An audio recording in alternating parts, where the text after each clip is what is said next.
speaker is Professor Ross Baker. He's sitting right here waiting to speak. Professor Baker received his BA and PhD from the University of Pennsylvania. He was a research associate at the Brookings Institution before joining the faculty at Rutgers University. Professor Baker's field of interests are American government and U.S. legislative politics. He's the author of many books, including The African American, Fred and Foe in the U.S. Senate, The New Fat Cats, House and Senate, Strangers on a Hill, and Is Bipartisanship Dead? Question mark. He was contributing editor to American Demographics and a member of the editorial board of Polity, right? And is currently a member of the board of contributors for USA Today. He also served as a consultant to the Democratic Caucus of the U.S. House of Representatives and was a senior advisor to both Senator Patrick Leahy, the senior senator from Vermont, and former Senator Chuck Hagel, back before he joined the Obama administration. He's was a moderate, or still is, a moderate Republican from out there in Nebraska. So a nice bipartisan experience to bring to us. Please give a warm welcome to Professor Baker.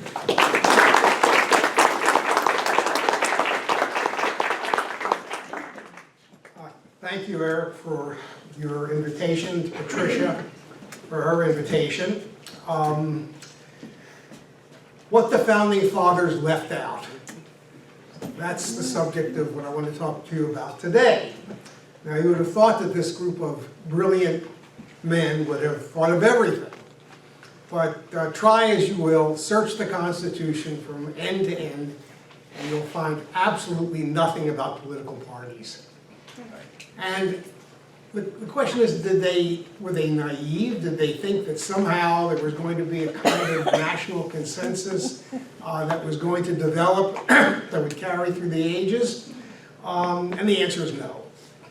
That the person who is in many ways most responsible for the Constitution, both for its writing and for its defense and for its ratification, was James Madison.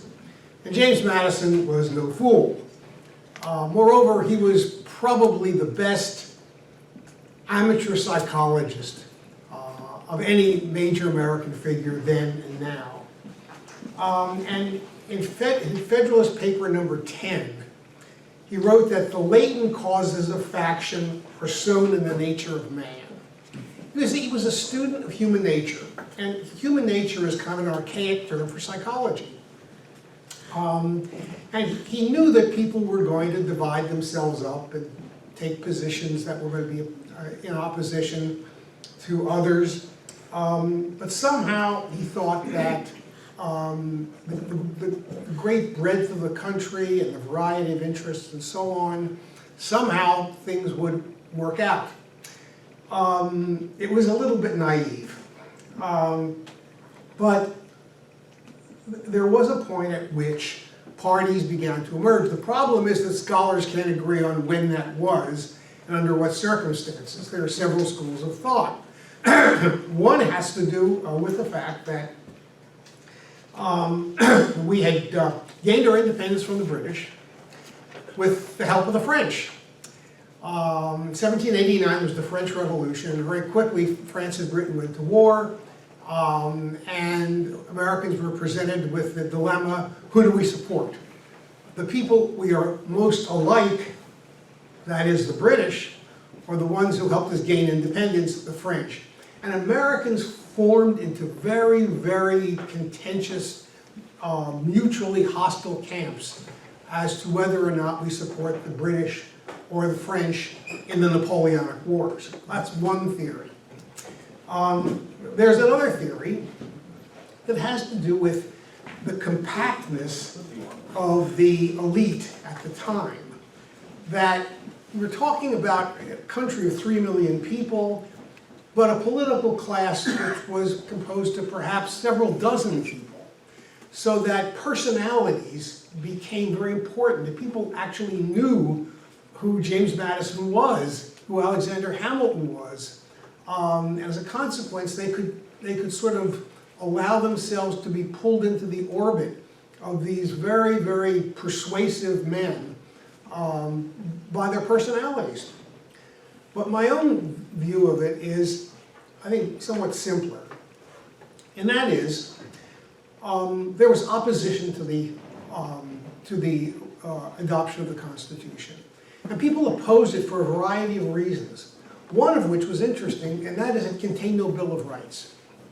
And very eminent members of the political class at that time, people like George Mason of Virginia and Gouverneur Morris of Pennsylvania, said, you know, this document is fine as far as the structure of government is concerned, and the way power is allocated between three branches of government, but where are the protections of the liberties of the people? And they were emphatic about this. And these were people with a considerable amount of prestige. And those people who favored the Constitution were concerned that the George Masons and the Gouverneur Morrises and people like that would campaign actively against the ratification of the Constitution. So James Madison sat down with Alexander Hamilton, who also didn't believe there should be a Bill of Rights, and said, look, we don't want to go into this with the opposition of these very prominent people.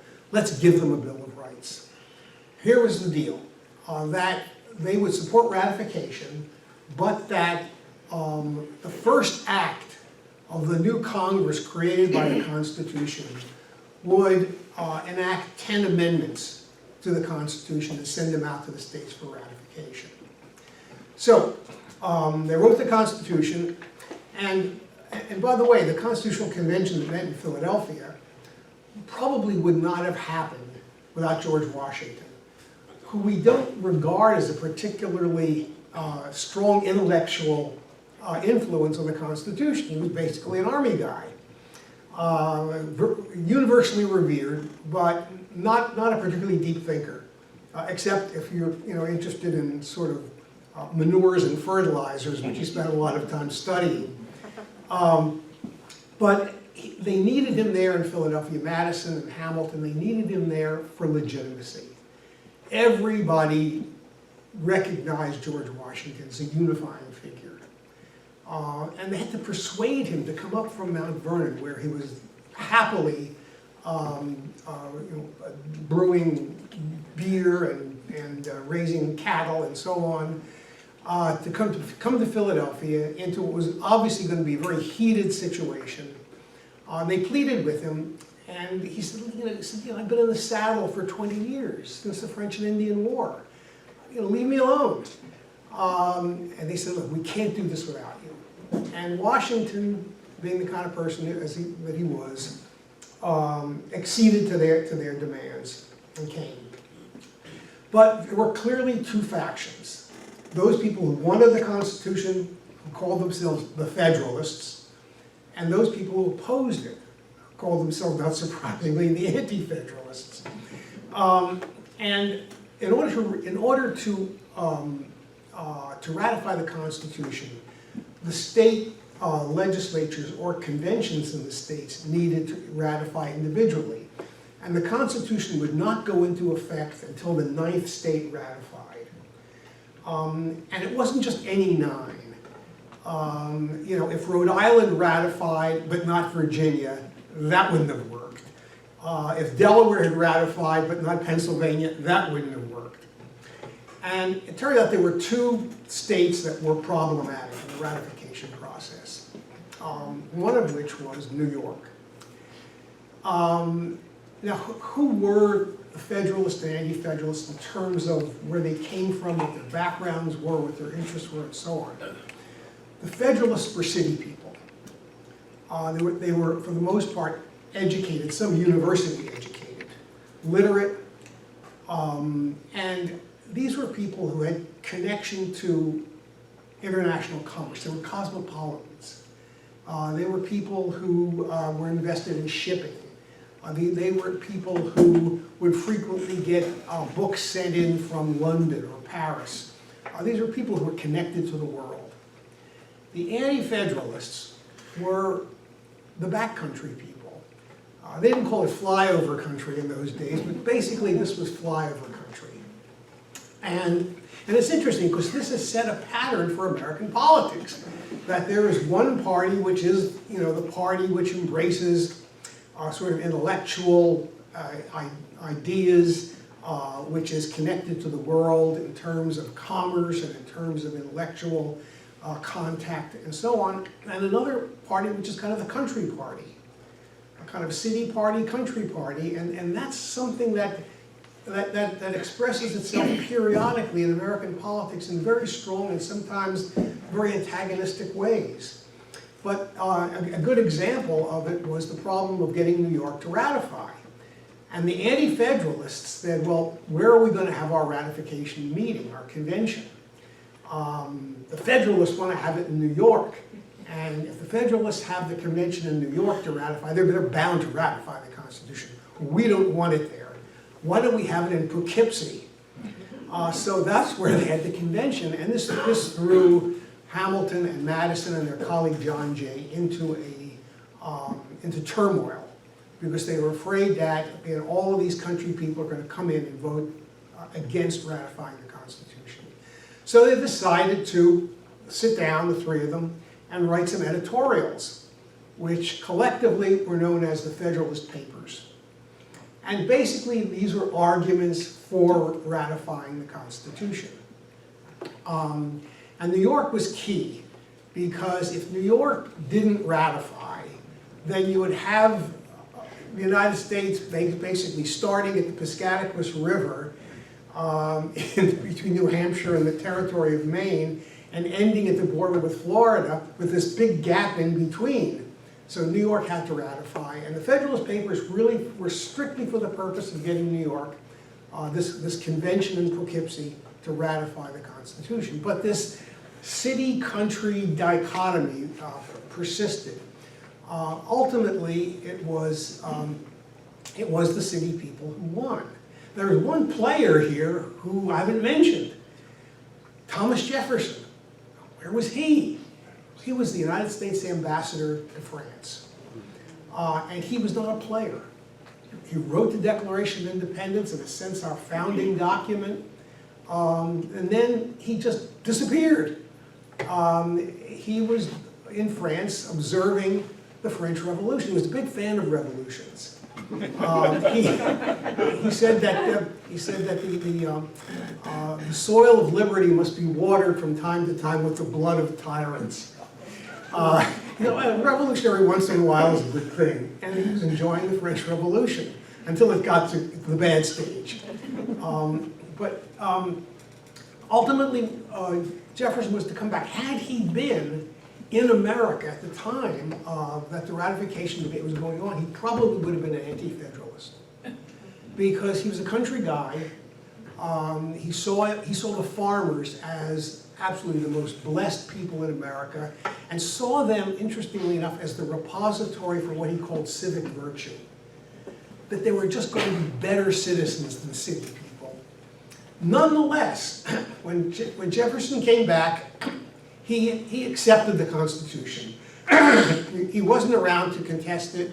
He decided, well, that it's done, and I'll agree to abide by its terms. And he became, of course, the third president of the United States.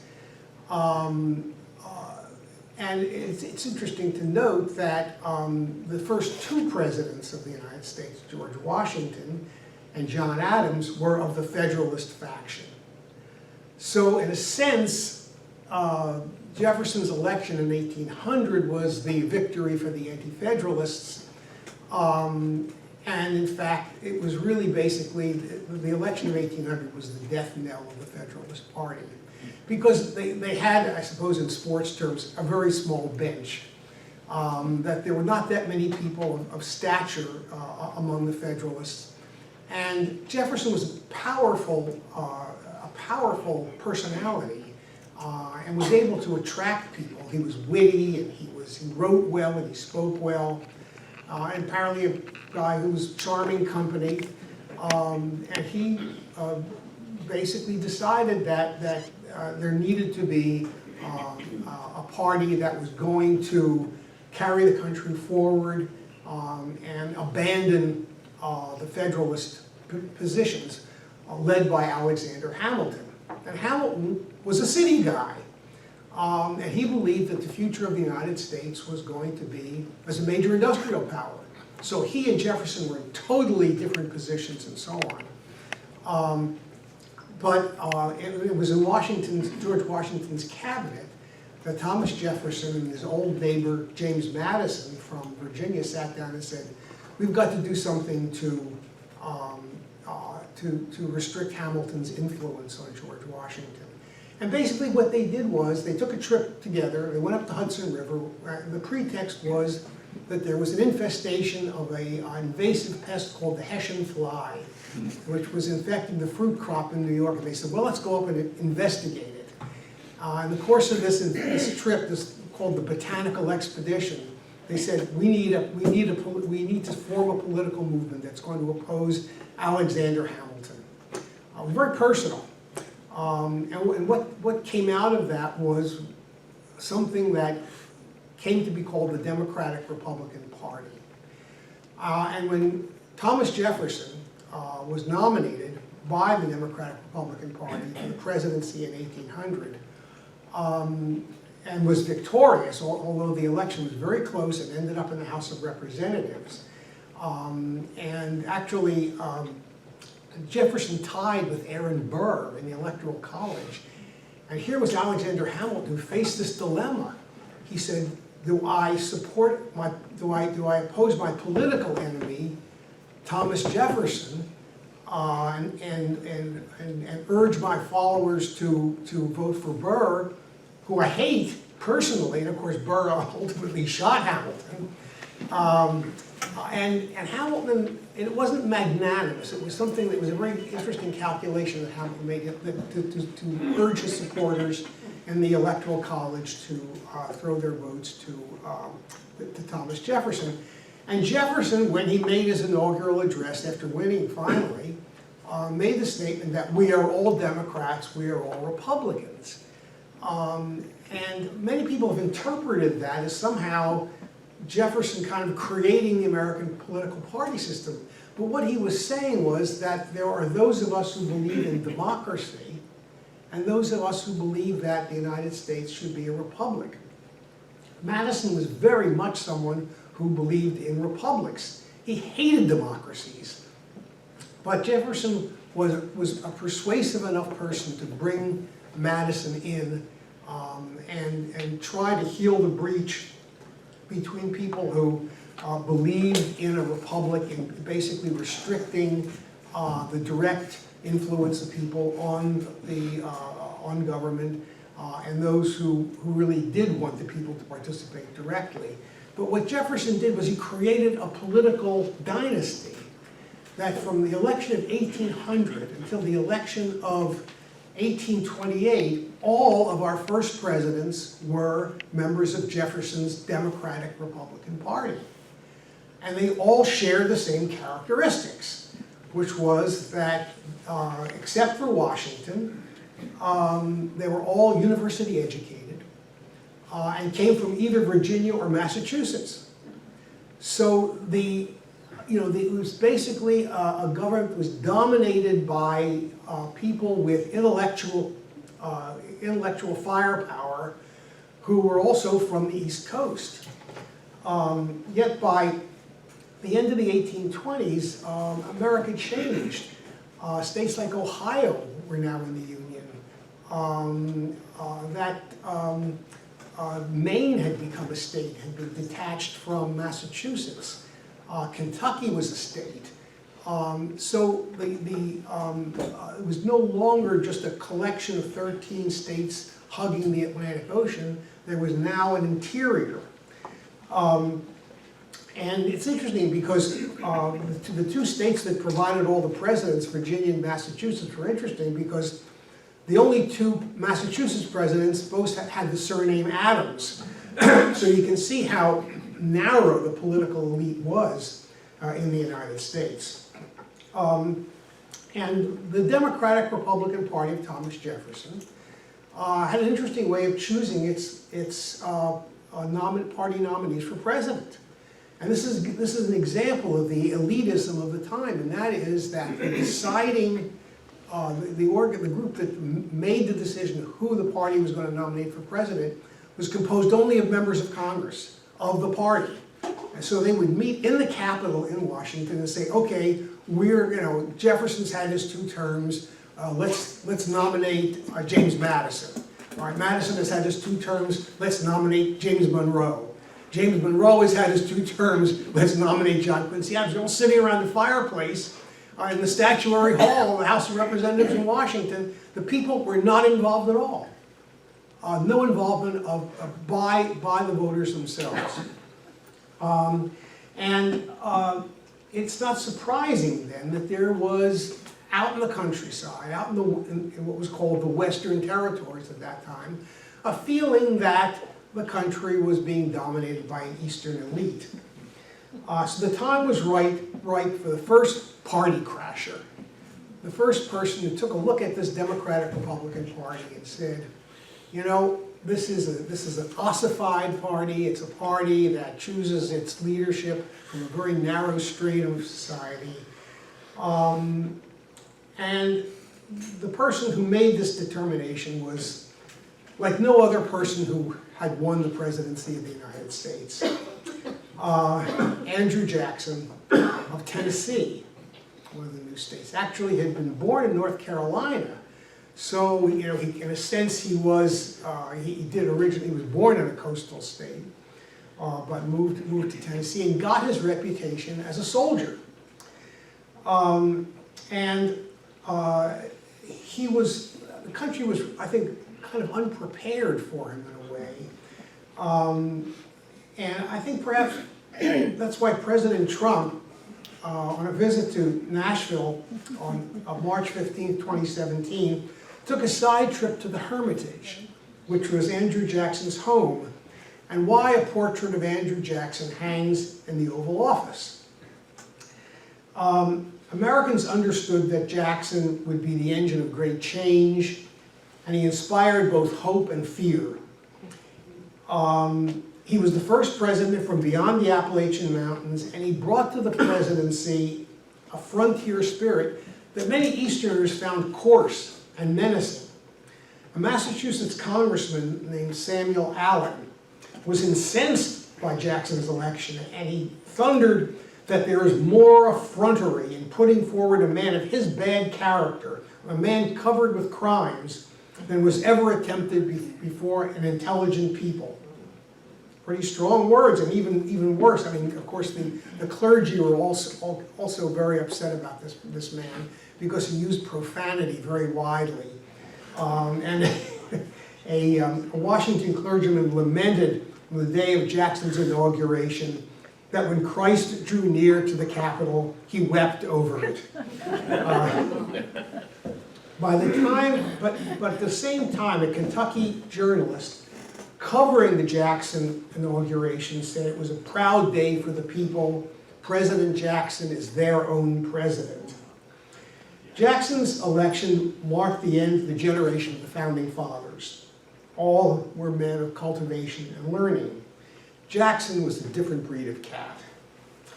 He was given to explosive outbursts of profanity and had the reputation of being intemperate, arbitrary, and impulsive. And he was also somebody who was driven by grievances. If this sounds familiar to you, he harbored grudges with a kind of consuming passion. And although he had served as Tennessee's first member of the House of Representatives and as a United States Senator, so he did have some prior experience in government before becoming president, he was best known as a general and the hero of the Battle of New Orleans in 1812. His reputation as a general was one of extreme violence and uncontrolled irascibility. Jackson was very thin-skinned and very sensitive to slights. But what troubled him, what troubled even members of his own party, the old Jeffersonians, was summed up in the words of one of them, Thomas Hart Benton of Missouri. He said, Jackson did have vigorous thoughts, but not the faculty of arranging them in regular composition. I think we call that nonlinear thinking. Arthur Schlesinger, Jackson's biographer, wrote of him that upon assuming office, the problems he faced were new to him. And for a man who learned by dealing with actualities rather than intellectual analysis, this was a serious handicap. But Jackson moved very quickly to fire officials from the previous administration, there being no civil service at the time, and he replaced them with people loyal to him. He justified this by saying, "To the victor belong the spoils." But Jackson's 2 terms in office were a period of very great accomplishment. By the time he left office in 1837, he had decisively rejected the argument from the southern states that they could nullify the Constitution. At that time, there were certain Southerners, namely John C. Calhoun, who happened to be Jackson's vice president, who had introduced this idea of interposition, that the states could interpose themselves between the federal government and the citizens to protect citizens from the overreach of the federal government. And in fact, they had actually threatened secession. And Jackson warned them in no uncertain terms that if they tried it was basically the hotbed of the secessionist feeling. This was in 1837, was in South Carolina. And the ringleader of it was John C. Calhoun, who was Jackson's own vice president, and ultimately had to resign because he was in such disagreement with Jackson. Jackson paid off the national debt. He acquired an enormous swath of new territory for the United States, mostly at the expense of the Native Americans. He destroyed a corrupt national bank and reduced the power and influence of bankers. And by doing so, he advanced the progress of American democracy. He also redefined the office to which he'd been elected. He was, as his biographer Robert Rimini wrote, the first truly modern president in American history and the first to conceive of himself as the head of a democracy. Significantly, Andrew Jackson also transformed the Democratic Party from one dominated by wealthy and educated Eastern elites to one dedicated to the well-being of the common man, and formally changed the name of the party from the Democratic Republican Party, which it had been called from the time of Thomas Jefferson, to simply the Democratic Party. So the party was now Democratic both in name and in essence. And Jackson's influence extended beyond his own presidency. His hand-picked successor, Martin Van Buren, was elected in the election of 1836, stood for re-election in 1840, and was defeated because the economy went into a very, very serious recession, a panic they used to call them, in 1837.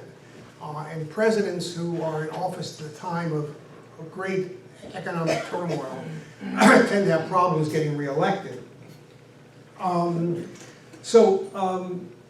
This was really quite an amazing accomplishment. Even as late as 1844, he influenced the nomination of James K. Polk to be president. So Jackson not only crashed the Democratic Republican Party, changed its name and essence to Democratic, but also used his very, very considerable influence to choose his successors. It's interesting, he served 2 terms. Why? Because Washington served 2 terms. Washington's precedent is very important.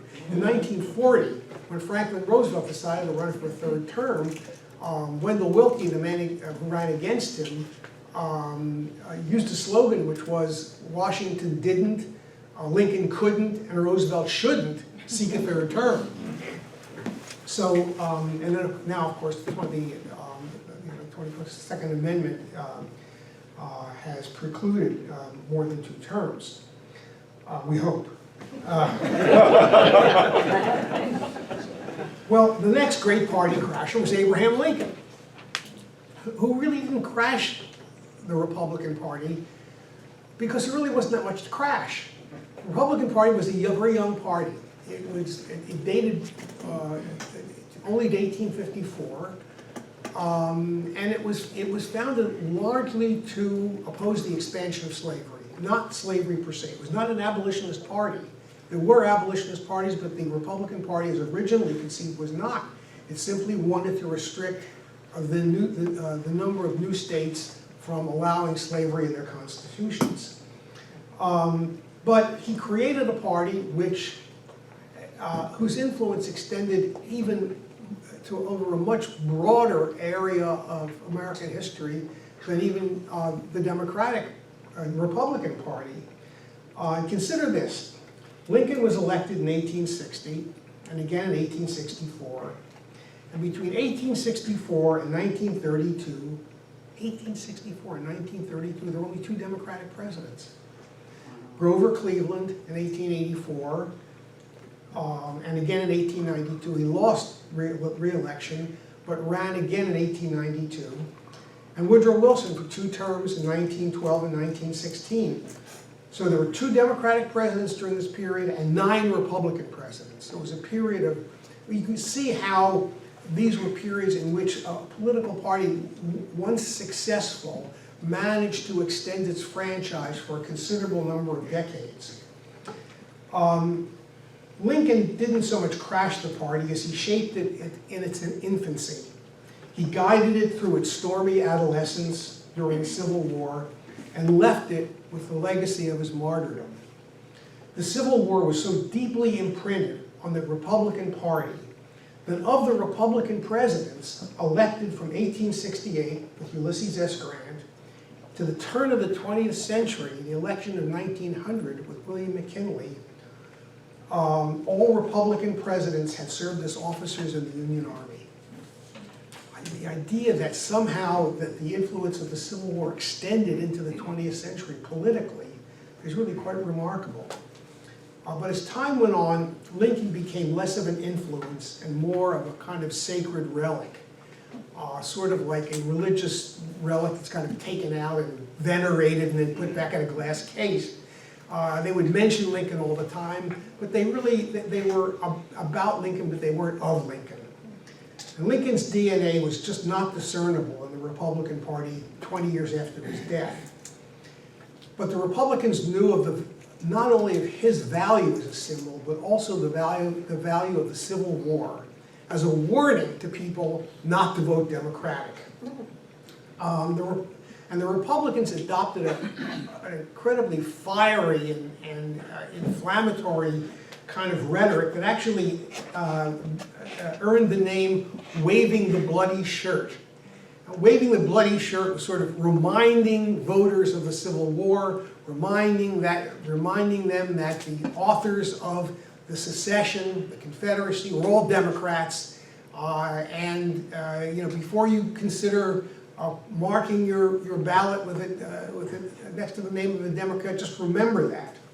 And one example, I think I looked around for examples of a waving the bloody shirt speech, and I found one that was delivered by the governor of Indiana, Oliver P. Morton, in 1866. Oliver P. Morton was also the first Secretary of the Interior. So here's Oliver P. Morton in 1866. Quote, "Every unregenerate rebel calls himself a Democrat. Every bounty jumper, every deserter, every sneak who ran away from the draft, every man who murdered Union prisoners and contrived hellish schemes to introduce into northern cities the wasting pestilence of yellow fever calls himself a Democrat. Every wolf in sheep's clothing, everyone who shoots down Negroes in the streets, burns Negro schools and meeting houses, and murders women and children by the light of their flaming dwellings calls himself a Democrat. In short, the Democratic Party may be described as a common sewer, a loathsome receptacle into which is emptied every element of treason, north and south, and every element of inhumanity and barbarism which has dishonored this age. I defy any modern politician as polarized and nasty as politics are today. Although I must say, that Representative Doug Collins of Georgia recently, of course, made an incredibly intemperate speech, which he ultimately had to retract, in which he accused the Democrats of mourning General Soleimani and calling the Democrats traitors. And I think that Collins, as overheated as his rhetoric was, realized that somehow he had crossed the line and he had better get back over the other side of it. So today's political attacks can be kind of rough, but I don't believe that any Republican has ever blamed the Democrats for Zika or Ebola. For its own part, the Republican Party was becoming the wholly owned subsidiary of the great industrial trusts. The railroads, petroleum, steel, the packing houses.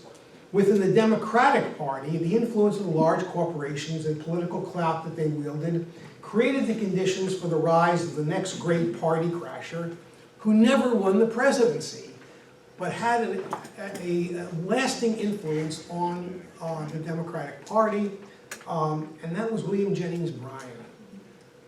Someone who could hardly imagine being a Democrat by the standard of today's Democrats.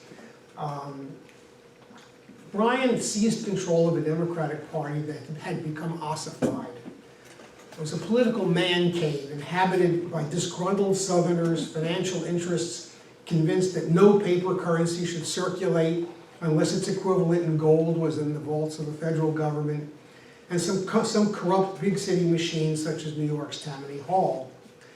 Bryan rode the tide of what was called populism, which was surging through the country, especially the farms and the small towns. And here again, you see that tension between the farmers, small town people on the one hand, and the city people, the industrialists, the corporate people on the other, serving as the kind of nucleus around which parties orient themselves.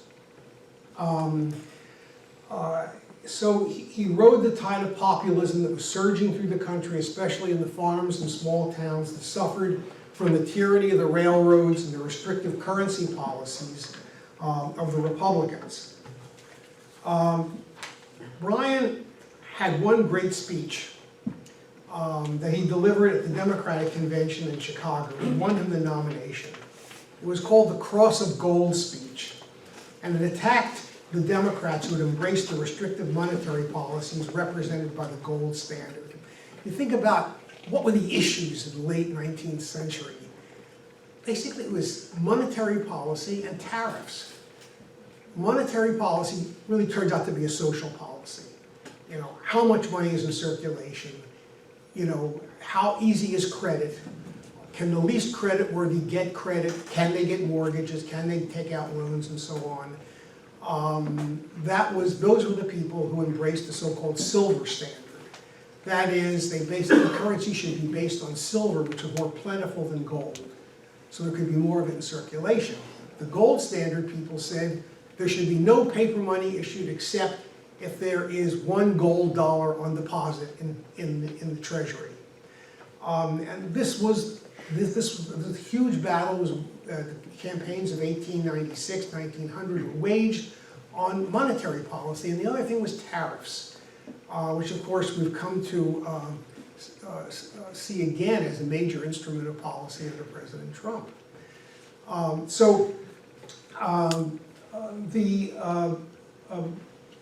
Bryan won not only the Democratic nomination in 1896, but also that of the Populist Party. He lost the presidential election of 1896 to William McKinley, the Republican, but that was not the end of Bryan, far from it. His hold on the party was so strong that he was the nominee of the party again in 1900, lost again to McKinley, sat out the 1904 election when the Democrats nominated an establishment candidate, but he came roaring back as the Democratic nominee in 1908. And he shared certain characteristics with Lincoln. He had little political experience. Bryan had served only 2 terms in the House as a member from Nebraska and failed to win a Senate seat in that state.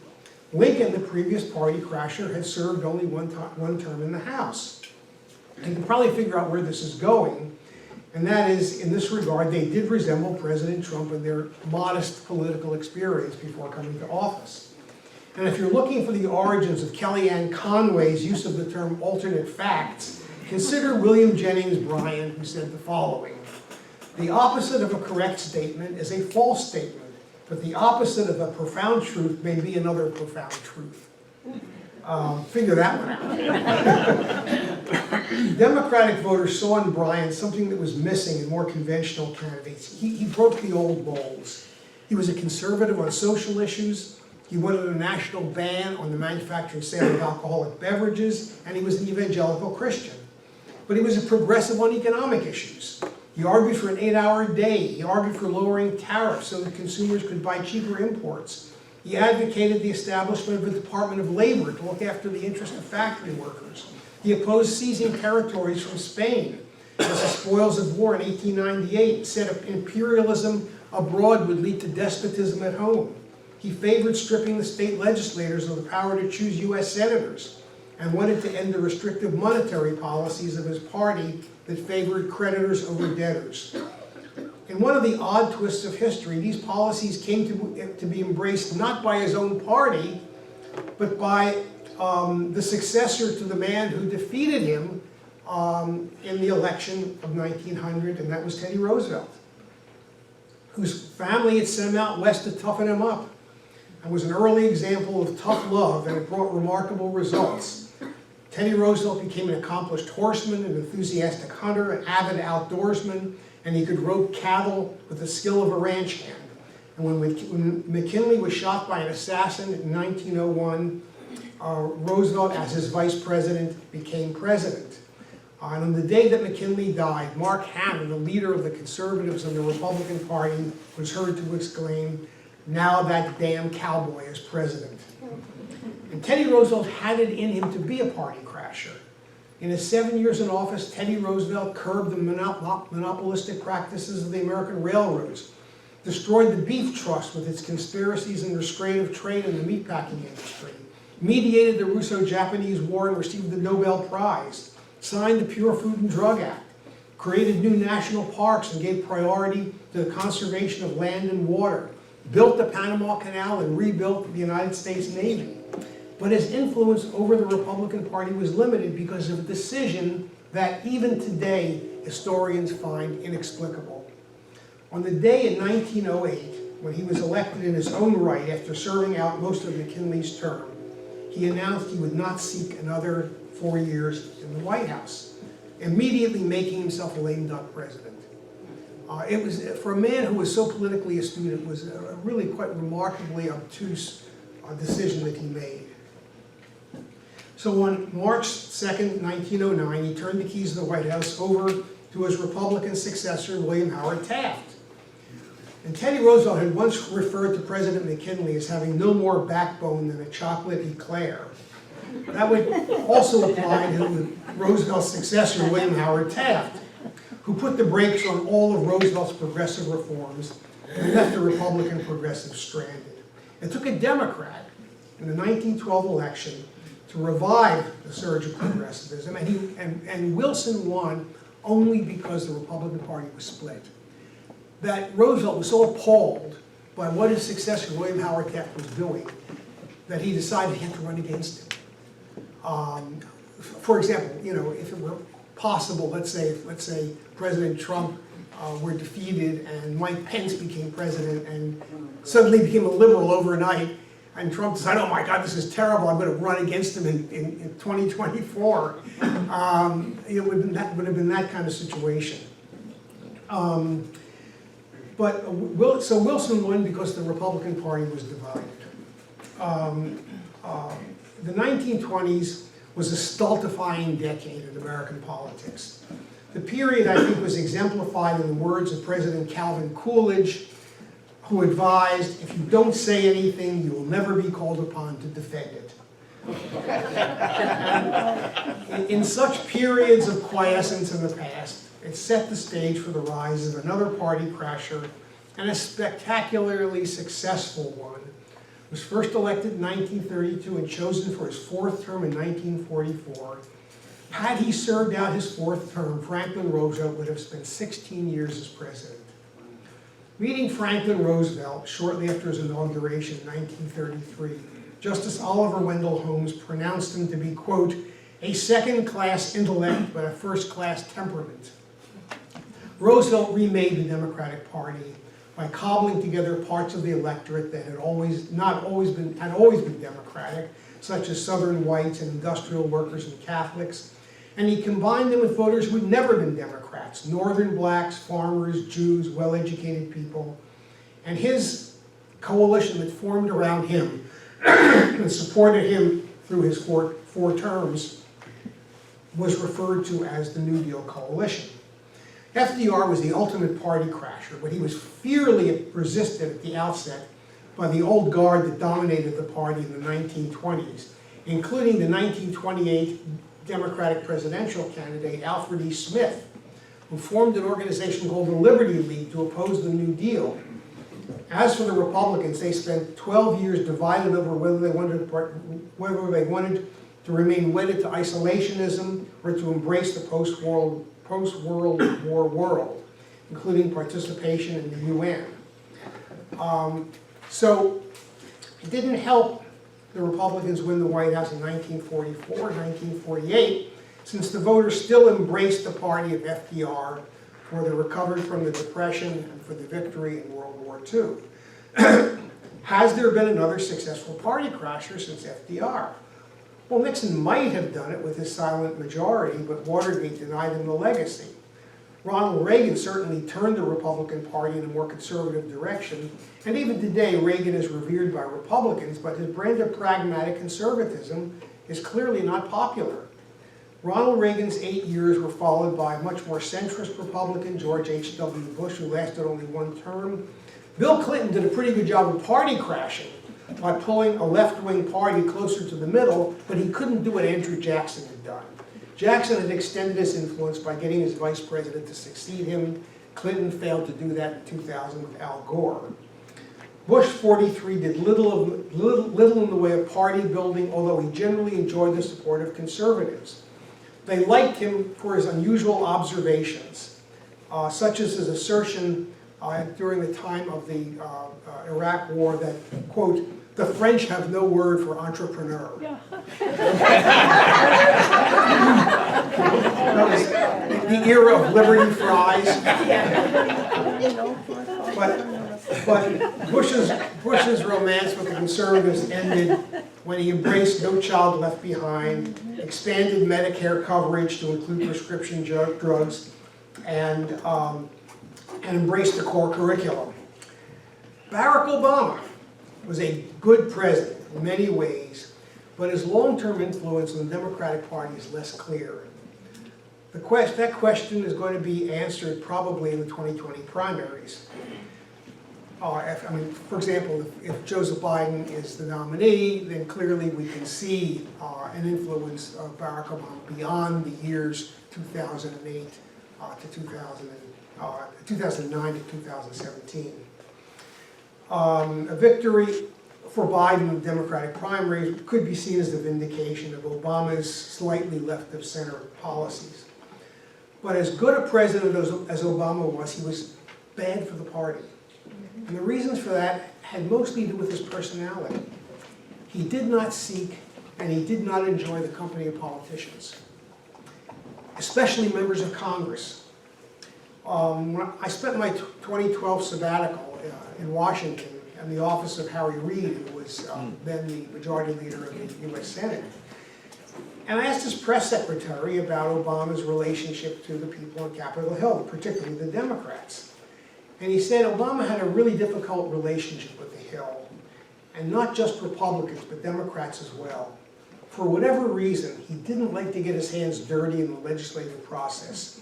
He wanted to hang out at the 64,000-foot level and leave the tough stuff to others, among them Nancy Pelosi and Harry Reid. Obama's own personal assistant for legislative affairs told me that Obama felt drained by his demands on his time by members of Congress, especially members of his own party. And the legislative director said to me, for Democrats, it seems never to be enough. The president talks to them once a week, they want to talk to him twice a week. That was one of his biggest gripes. He just didn't like hanging around with politicians, even those of his own party. He was a family guy. He really wanted to spend his time in the East Wing of the White House with Michelle and the girls. And, so, in human terms, incredibly admirable man, but, he just did not want to kind of grit his teeth and hang out with politicians and have drinks with them and swap jokes with them and so on. And it was a problem for him. And it was illustrated by a remark he made at the White House Correspondents' Dinner in 2013. He told his audience that people often asked him why he didn't spend more time cultivating members of Congress. "Why don't you have a drink with Mitch McConnell?" they would ask him. "Really," Obama replied, "why don't you have a drink with Mitch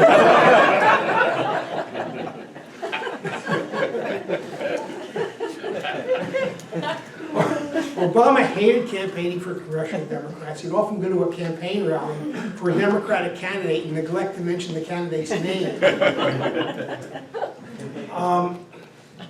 And I think evidence of his lack of kind of hands-on cultivation of the Democrats is found in the fact that in 2010 the Democrats lost control of the House majority, and in 2014 they lost the Senate majority. Yet in both 2008 and 2012 he was personally victorious in the presidential election. So Barack Obama was a person of sterling character, but as a party leader, not so much. That brings us to the present occupant of the White House, who as late as 2009 was a registered Democrat. The previous year, 2008, he hosted a fundraiser at Mar-a-Lago for the Democratic Senate Campaign Committee at the request of Senator Chuck Schumer. And in 2016, he crashed the Republican Party, and since then, he has remade it in his own image. The Republican Party currently is a wholly owned subsidiary of the Trump Organization. No more vivid example of his hold on the Republican Party, and not just the politicians, but the base, is a poll that was conducted last December 2nd, by The Economist. That poll found that 53% of Republicans responding said that Donald Trump is a better president than Abraham Lincoln. Astonishing. More than half. And that response provides us with a clue as to why Republican members of the House and Senate stick with Donald Trump like a stamp to a love letter. Writing in The Atlantic, Peter Nicholas this month asked, "How has the president avoided a rebellion within his own party? No doubt Republicans in Congress fear Trump because of his unshakable grip on the party's base. But there's another reason they've shielded him from impeachment. He has wooed congressional Republicans who can protect his interests, cultivating relationships with them in ways that are not always visible or understood by the public or journalists. Risky as it is for Republicans in Congress to oppose Trump politically because of his hold on the party base, Trump has built strong personal ties with key congressional Republicans that have cemented their loyalty. According to former Republican House member David Jolly of Florida, quote, Trump has been extremely good at taking care of the parochial interests of members of Congress, and they really appreciate that. To understand why members of Congress are so susceptible to Trump's attention and flattery, you need to think of Congress as a large regional suburban high school in which there are a small number of stellar students, the captain of the football team, the yearbook editor, the student body president. These are the people you talk about at your 20th reunion. The others are forgettable. What Trump has done is to reach into the vast student body and confer on members whose names are mostly unknown to the public and confer on them the gift of public recognition. Trump has transformed apprentices into celebrity apprentices. People like Mark Meadows of North Carolina, Republican congressman from the 3rd District. People like that who have become these kind of minor political celebrities. He has transformed them into celebrities, and they have sworn their allegiance to him. They are his people, and the party is his party. He crashed it in 2016, and he is now its guest of honor. Republican voters and members of Congress alike have acquiesced to Donald Trump's personal agenda, much of which is at variance with what Republicans have traditionally endorsed. The party of frugality has become the party of opulence. The party of moral rectitude celebrates as its leader a lecher and a voluptuary. The party of anti-communism cozies up to the heirs of Joseph Stalin. I mean, Joe McCarthy must be turning over in his grave. One of our two great political parties has mutated into a cult of the personality, a kind of American Maoism. But what about the Democrats? The party that strives to reconcile the politics of Joe Biden and Alexandria Ocasio-Cortez. Sort of reminds me of a contest that the great cooking critic Craig Claiborne once had. This was a contest in which he said, create the world's worst recipe. And here was the winner. In a blender, combine bananas and mustard to taste. That's sort of the problem that the Democrats have. The question is, who's the banana, who's the mustard? But there's one thing more I need to say about the Democrats, and that is how long it will be before they choose a candidate to run against Donald Trump. This is going to be a long process, and we probably don't know. At this point, I really would not hazard a guess. The poll figures are very fluid. I mean, Iowa's flipped back from being, Buttigieg ahead to Sanders being ahead. It's going to, and people who may be relatively low in the polls now. Apparently, Tom Steyer has seen something absurd. So this thing could go on. And New Jerseyans have always been kind of cut out of the action. The New Jersey presidential primary is so late; it's in June. So we've never had any influence. We might this year. It's entirely possible. But it's going to take a long time. Hillary and Bernie fought it out for months in 2016. So did Hillary and Obama in 2008. Democratic presidential primaries make up in length what they lack in depth. Kind of reminds me, back in 1962, there was a very important big Hollywood film made by the director Otto Preminger. He had made a film of Leon Uris's epic novel Exodus about the founding of the State of Israel. And when the film was released, it ran 3.5 hours. And in attendance at the premiere was a comedian, very popular at that time, a man named Mort Saul. And when Saul came out of the theater, a reporter approached him and asked him what he thought of the movie. And Saul replied, "It's too long even if you're Jewish." So it is with the Democratic primaries. It's too long even if you're a Democrat. But why should we care? Because if ever in American history a vigorous opposition party is essential, it is now. Ambrose Bierce, in his Devil's Dictionary, defined the word opposition as follows. In America, in American politics, it is the party that prevents the president from running amok. Thank you very much. And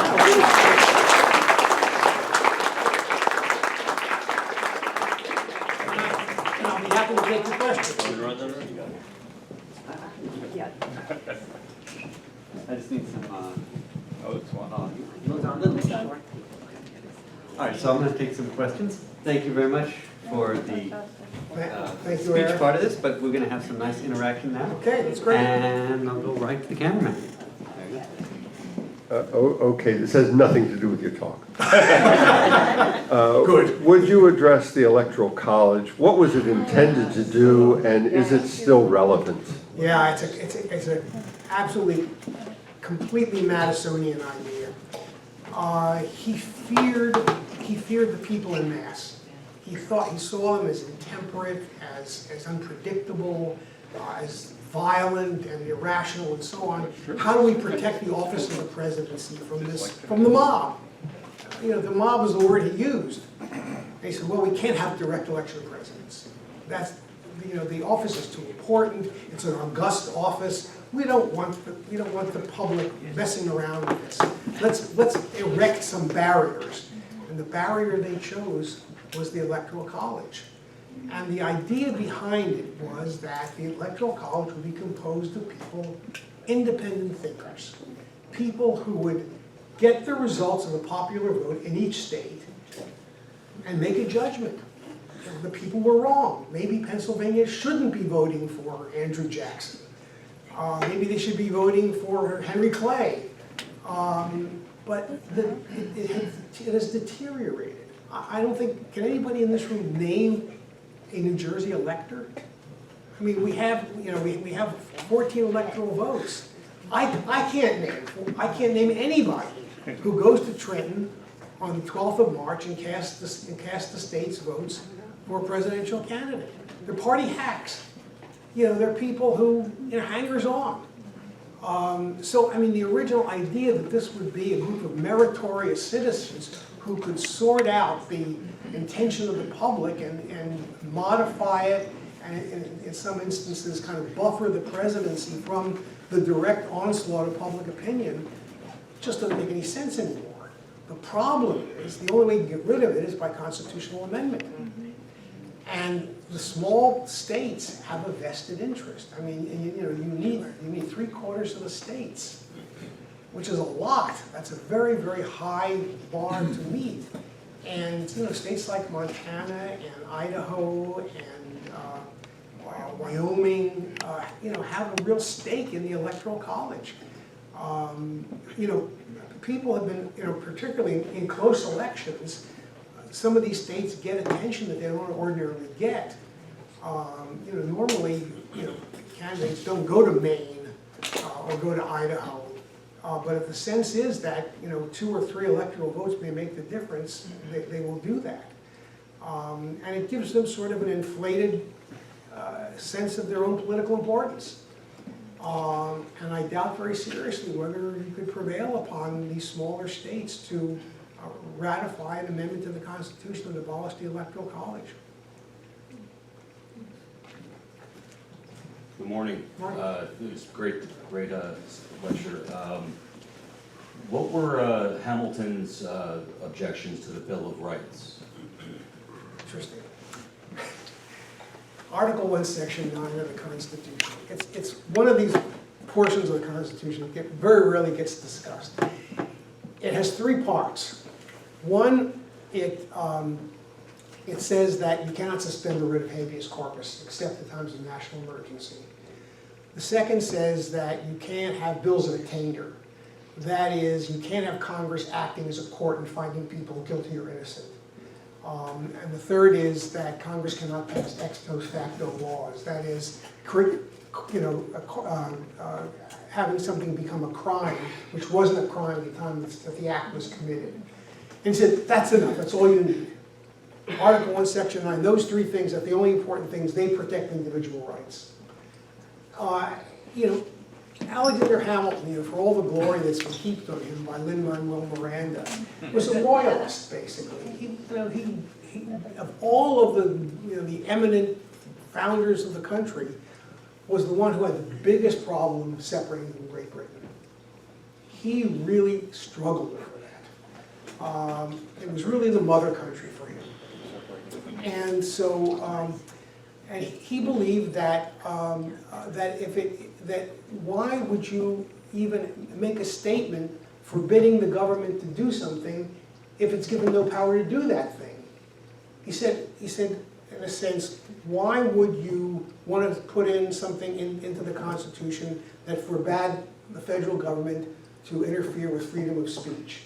There's no power given to Congress to interfere with freedom of speech. Why do you need all these no's in there? But these were the demands that people like George Mason were making. He said, you've got to have this. And reluctantly, because he was a pretty good politician, you know, and Madison had a lot of, Madison went to him and said, listen, you know, George Mason is really going to raise hell over this. And he had some allies in other states. They were really afraid that they were going to have problems for ratification if they didn't promise that the very first thing that the new Congress would do would be to pass 10 amendments to the Constitution and send them out to the states for ratification. And so that's basically the story. But, yeah. Yes? Oh, hang on, I'm just gonna. Oh, okay. Too many questions, I just have to pick one. I've read that the Second Amendment, the essential purpose of that was to get southern slave states on board to protect the militias that would go out at night and make sure the slaves were in check. Is there any truth to that? Well, there are a lot of reasons for the Second Amendment, one of which was interestingly, I think, an admirable intent, and that was they didn't like standing armies.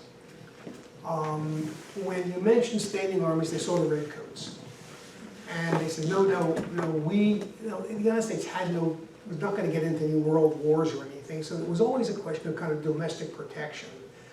And they felt that an armed, or citizenry that was trained to use firearms, that was formed as a militia, was probably the way we could get our defense, get the country defended at no risk to our freedom. Citizen soldiers. So, for example, the state militia units were, for a long time, what the United States Army was. There was a regular army, but it was very small. And that most of the people in uniform were from state militia units, what we would call today the National Guard. So then the idea was that the right of people to keep and bear arms was basically to make sure that men were trained for the use of firearms and could serve in the militia. And in fact, the introductory clause in the Second Amendment is a well-regulated militia being essential to the preservation of a free government, comma, the right of the people peaceably to bear arms shall not be abridged. That was basically the reason, and probably in the southern states, the fact that state militias could be used to put down slave insurrections was a factor. Yeah. The Constitution, you're right, didn't say anything about parties. However, they definitely said something about impeachment. Yes. Okay, and the House convicts and the Senate, the House Indicts. right, makes accuses him of violating the Constitution, Right. and there's definitely concrete evidence. So now the articles have been presented to the Senate, What will be? who definitely should convict. He should be removed immediately, because could you comment on that? And if they acquit him, what do you think the impact about him in the 2020 election would be, the outcome would be for our democracy? He'll win either way. Well, sort of, would you want to have a drink with Mitch McConnell? McConnell, who, by the way, doesn't like Trump particularly, but simply has made a very, very hard political decision that this is the horse he's got to He ride, made a fuss again. and he's got to protect him. And McConnell's long-range goal has always been the remaking of the judiciary. And the reason for that is because the strength of the Republican Party in the Senate is not so great that they're going to be able to achieve anything legislatively. And they saw what happened with the abolition of Obamacare, what happened with the, particularly the famous John McCain thumbs down and so on. The only piece of significant legislation that's passed Congress has been the 2017 tax bill, which has hurt us all who own houses in New Jersey, or own homes in New Jersey. And so that was a lesson to McConnell that the way that public policy is going to be changed, because in the United States, we can change public policy in two ways. One, by passing laws, the other by using the courts. And so what he's managed to do is to preside over, I think it's 180 judgeships. 197. Last count. Last count, okay. And counting. Very Yeah. fast. Right. The interesting thing about that, and in fact, he's managed to flip two circuits. New York, which of course is, we think, a very liberal circuit, U.S. Court of Appeals, and also one in the South. And both of these circuit courts are going to be hearing very important cases. In the case of the New York circuit, it's going to be the emoluments clause in the Constitution, whether the president has been feathering his own nest financially as president. and the other has to do with voting rights. So, which of course will have an effect on the 2020 election. So these are two very significant changes. Most of the 190 have actually been replacements for judges who had been appointed by Republican presidents.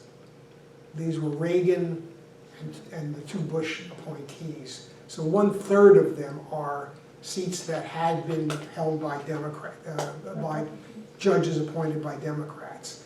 So although it's been a very big change, I mean, and individually, as I say, in these two circuits, it's been a very, it I think portends a lot of decisions that are going to be very much, very hotly contested. Yeah. I have two questions. One is, how come Trump doesn't even show his taxes like everybody else has to? And number two is, whenever we've had a Democrat in the White House, the deficit goes down. Whenever we've had a Republican in the White House, it goes up. Well, as to the first, actually, the thing that bothers me even more, I mean, the publication of tax returns has always been a voluntary thing. What bothers me more is his refusal to answer subpoenas. I mean, if you and I were issued a subpoena, you know, if some sheriff's officer showed up at our doorstep with a subpoena, we wouldn't just slam the door in their face. We knew we'd have to have a court date. We'd have to appear in front of a judge or in front of a grand jury. That's, you know, that I think really bothers me. I mean, I think it would, you know, certainly this is one of the norms that he's violated. I mean, you know, in addition to, you know, you worry about presidents breaking laws. This was a norm. This was something that, you know, went back. I think Jimmy Carter may have been the first to do this, to make his taxes known. And you know, they're trying to kind of get at it in various oblique ways. But you know, I think it's something that does bother people, and I think properly so, because it's something that previous presidents felt that they could do because they had nothing to hide. And the implication to me is if you don't want to show your taxes, you have something to hide. That doesn't seem to bother the people who support him, though. Speaking of Mitch McConnell, Yes. he's up for election next year, and there's a female Democrat, Amy McGrath, running against him. She's a retired Marine pilot. And I suggest, he's one of the major is the major power broker in Congress, I think. Anybody that's willing and able to send her some money couldn't help. It's a long shot, but it couldn't help. Kentucky. Kentucky. Amy McGrath. Yeah. Kentucky's a tough state for a Democrat, although a Democrat did win the governorship. Right. That Governor Bashir is a Democrat, and probably because the Republican governor was so despised by the people of Kentucky, Matt Bevin was, and you know, he had this blanket pardon for all of these people who had committed these serious felonies and so on. So, I mean, he may have, you know, given the state capital in Frankfort, Kentucky, to the Democrats for a good long time. But that's not the Senate, and McConnell, of course, has got his name on every other public building in Kentucky. It's a long shot, but Yeah. never hurts to support her. I know. Yeah. Thank you for your talk. I have a question about ranked choice voting, and if that would help, especially in primary situations like we have now with Democrats. I think ranked choice and primaries definitely. Yeah. I actually have a student who is doing an honors paper on ranked choice voting, and he has taken his own money and made trips to Maine where they have ranked choice voting and has talked to voters, which I really, I think an amazing thing. If anybody deserves cum laude, he does. Yeah, but it's something I think for primaries, I think would be very, very good, because it really does give you an opportunity not to waste votes. And you know, even though your first choice doesn't get it, where there are lots, particularly with a lot of people, you know, you likely will have a second choice. So that would help. Back to the Electoral College for a moment. Yeah. You use the word mob rule, and I also see something in the protection of the minority.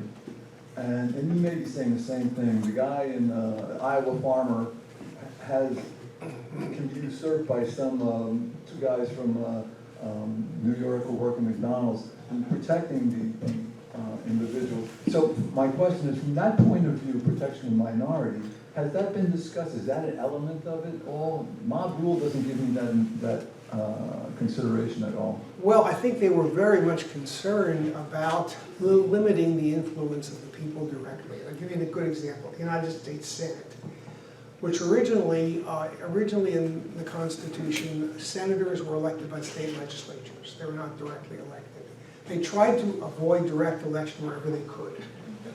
One place they couldn't was the House of Representatives.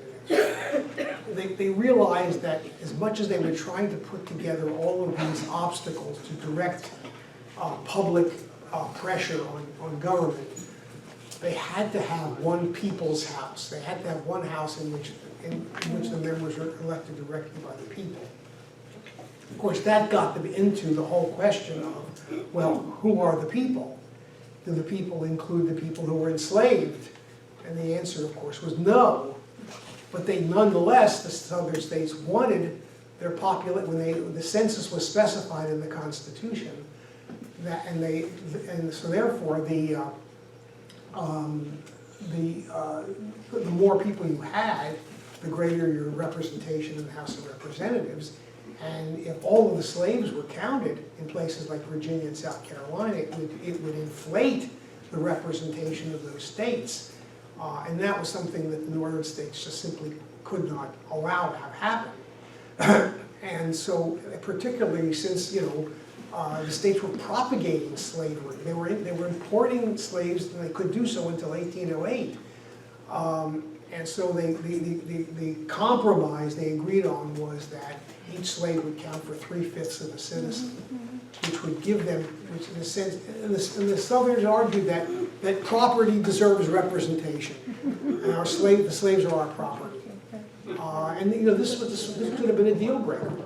And you think about it today, we're kind of morally offended by a decision like that by people who we otherwise respect and revere.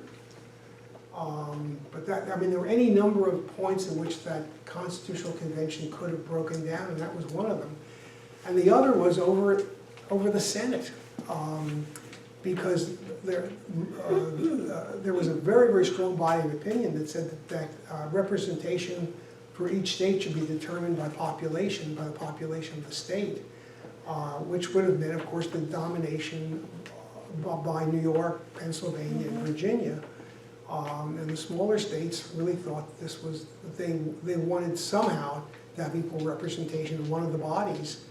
And if the smaller states had withheld their ratification, the Constitution wouldn't have been ratified. I mean, that meant, Rhode Island, New Hampshire, South Carolina, and so on.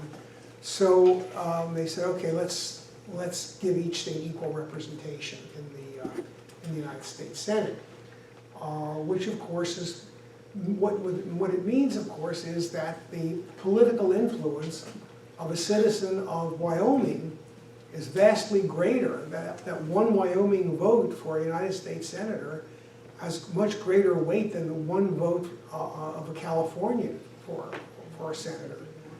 So the smaller states are endowed. It's one of the things that that eliminating the Electoral College sort of illustrates is the entrenched power of the smaller states.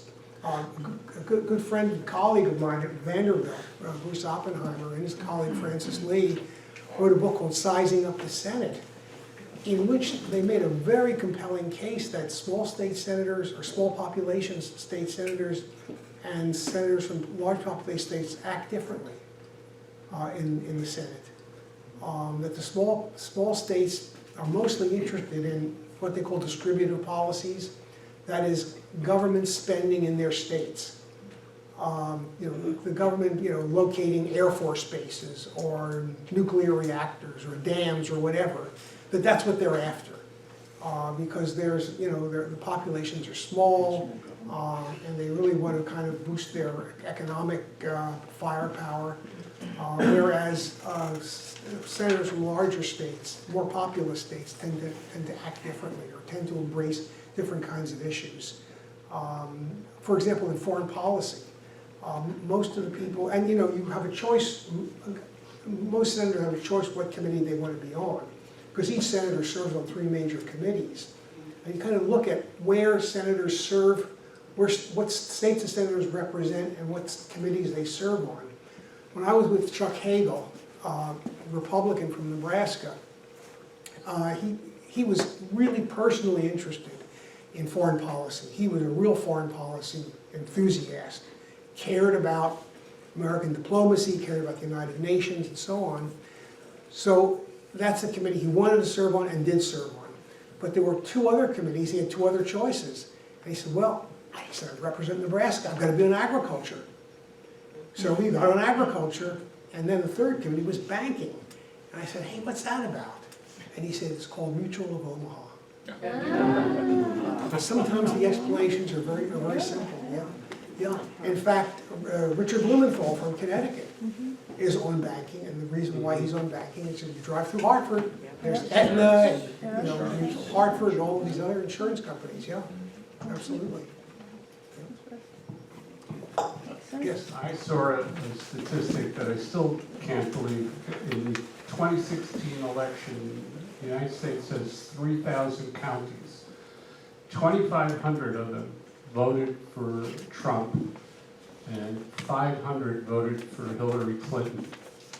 The GDP of the 500 counties is 2/3 of the wealth of the national wealth.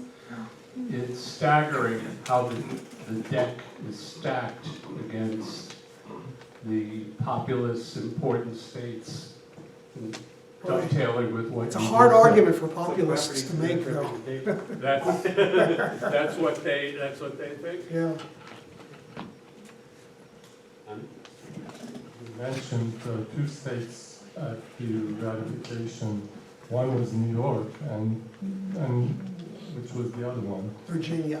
Virginia. But I have a second question though. What could the individual like us do to preserve democracy in the upcoming elections? Maybe you have some thoughts on what we can do to preserve democracy. If you have children and grandchildren who are of voting age, get them, wake them up, you know, early on election day and get them out to vote. I think the problem that the problem that I see that's really the most acute and the most problematic is the low turnout rate among younger voters. And I mean, I teach 18 to 21-year-olds, and I know what kind of lives they lead. They're kind of rootless, and you know, people with roots tend to vote. If you live in a dorm and you don't know whether you're registered in Bergen County where you live or in New Brunswick where you go to school, it's a problem. And I try to educate students, but I can only educate 100 at a time in an American government lecture. I really think it really, I can tell you, I think with some confidence, another group, of course, low turnout problem is minority voters, who just don't think they've got a stake in the system. And I have a theory, which I've tried out on people, which they seem to think is at least plausible. And that is that if Hillary Clinton had chosen Cory Booker as a vice presidential running mate in 2016, she probably would have won. I think that an African American, of either gender on the ticket, would have pulled out voters in downtown Milwaukee, in Center City, Philadelphia, in various minority communities in Cleveland and so on, Detroit. And you can see that in Biden's standing among African American voters. Why Biden? I mean, he's a white guy. It's Barack Obama. I mean, Barack Obama is just so revered among African Americans. And Biden has managed to inherit that mantle, which is really quite amazing. But they sort of identify Biden as Obama's guy. And if he's Obama's guy, he's our guy. And I think that if Biden, I predict this, if Biden is the nominee, there will be an African-American running mate. I probably would say that about almost any Democrat. And there are lots of reasonably good candidates for vice president among African-American Democrats. Well, I think we've got most everyone's questions answered in about the amount of time we had, so another success on that front. I thank you all.